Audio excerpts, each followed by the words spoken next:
उनका भी रुख करेंगे। निरंजन पौडर साहब इस वक्त हमारे साथ हैं, उनका एनालिसिस क्या कहता है इस पूरे मामले में, ये भी समझेंगे। काफी वक्त यहाँ पर लिया जा रहा है आलाकमान की ओर से और कहा जा रहा है कि हमने तरह तरह के जो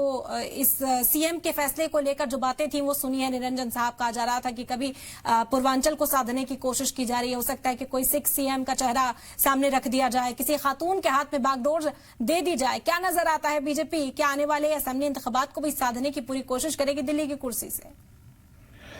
देखिए इरम जी, निश्चित रूप से जिस तरीके से कयास लगाए जा रहे हैं, हम और आप और तमाम जो राजनीतिक पंडित हैं वो पिछले लगभग समझ लीजिए 11 दिनों से अपने अपने अनुमान लगा रहे हैं। लेकिन वास्तविकता ये है कि जो भारतीय जनता पार्टी की पिछले कुछ वर्षों के अंदर एक राजनीतिक संस्कृति बन गई है, यानी कि जिस तरीके से चाहे आपने राजस्थान में देखिए, मध्य प्रदेश में देखिए, छत्तीसगढ़ में देखिए या हरियाणा के अंदर देखिए, जिस तरीके से केंद्रीय नेतृत्व सारी चीजों को गोपनीय रखता है और एकदम बिल्कुल समय पे एकदम सारी चीजों को कहीं ना कहीं के लोगों के सामने प्रस्तुत करते हैं, तो वो ही नीति इस बार दिल्ली विधानसभा चुनाव के अंदर हमें देखने को मिल रही है। हाँ, ये चीज अलग है कि भाई इससे आप सहमत हो सकते हैं, असहमत हो सकते हैं, लेकिन मेरा ये मानना है कि जो नरेंद्र मोदी जी कहते हैं कि लोकतंत्र के अंदर उनका जो ध्येय है वो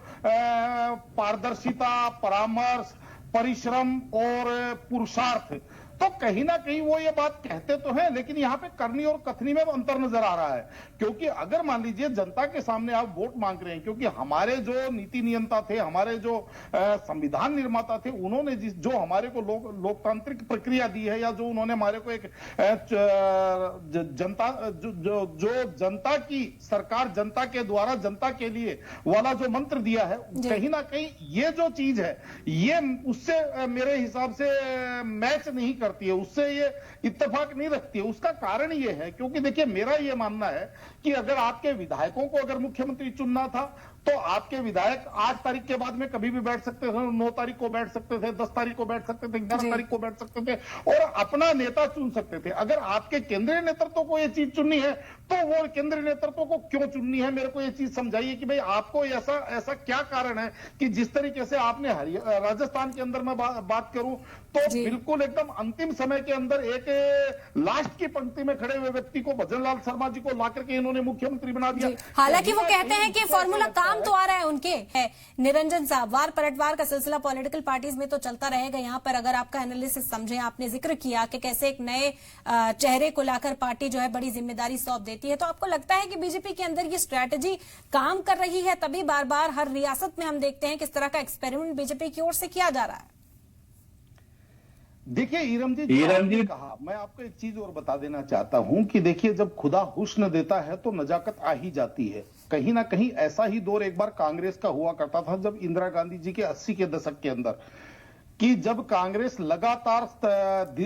देश के अंदर और तमाम प्रदेशों के अंदर चुनाव जीत रही, तो उस समय इंदिरा गांधी जी के द्वारा फेंके हुए पत्थर भी जो है पाषाण कहलाए जाते थे। तो उसी तरीके से अगर आज भारतीय जनता पार्टी का दौर चल रहा है, लेकिन इसके अंदर आपको यह भी चीज समझना चाहिए कि कोई भी समय जो है, समय बहुत बलवान है, कोई भी समय एक जैसा नहीं चलता। और आज की तारीख में तो ईरम जी एक परिपाटी और बन गई है, और यह देख करके बड़ी दिल को वेदना होती है कि जब सत्ताओं से कोई प्रश्न करने लगता है तो इनको लगता है कि नकारात्मक बात कर रहे हैं। क्योंकि देखिए हमारे यहां जितना मैंने जर्नलिज्म को समझा है या जितना मैंने पत्रकारिता को पढ़ा है या समझा है,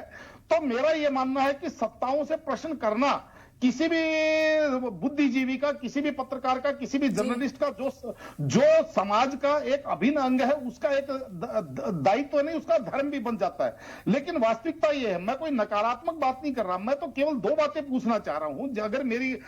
महानुभाव से जो विद्वान प्रवक्ता बैठे हुए हैं, कि मुझे एक बात बताइए कि एक ही चीज की दो विपरीत जो चीजें हैं वो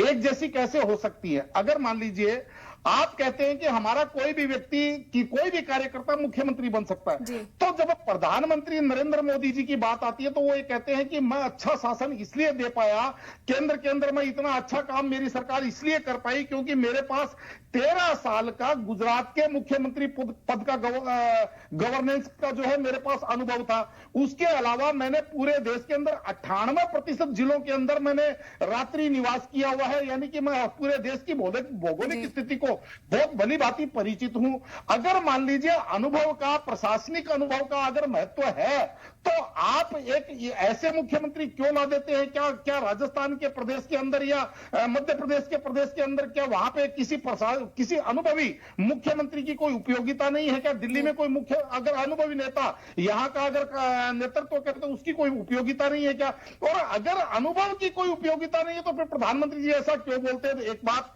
दूसरी बात, जो विलंब की बात है इरम जी, मैं उसके अंदर भी एक चीज कहना चाहता हूं कि 2024 के लोकसभा चुनाव के दौरान प्रधानमंत्री नरेंद्र मोदी जी ने कहा था कि मेरी सरकार और मेरी कैबिनेट बिल्कुल तैयार है, हमने सारा का सारा एजेंडा तैयार कर लिया है, जिस दिन परिणाम आएंगे हम उसी दिन ठीक है, कुछ कहना भी चाह रहे हैं निरंजन साहब, बोलिए।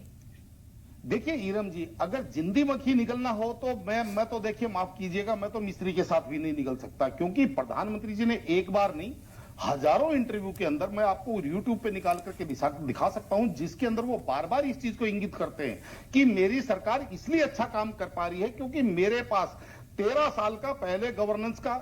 अनुभव रहा है। अगर अब ये इस चीज को नहीं मानते तो कोई बात नहीं, और अगर मान लीजिए ये चीज सही है तो क्या फिर किसी और प्रदेश के लिए अनुभव की आवश्यकता नहीं? एक बात। और सबसे बड़ी बात क्या है इरम जी, देखिए आज की तारीख में वास्तविकता ये है कि अगर आप किसी के मन चाहे बात करते रहें तो आप राष्ट्रवादी भी हैं, आप धर्म धुरंधर भी हैं, आप सब कुछ है, लेकिन अगर आपने किसी चीज का कोई प्रश्न कर लिया तो देखिए, हम कोई प्रेसिडेंसी रूल के अंदर हम नहीं जी रहे, और हमारे जो संविधान निर्माता थे उन्होंने यहाँ पे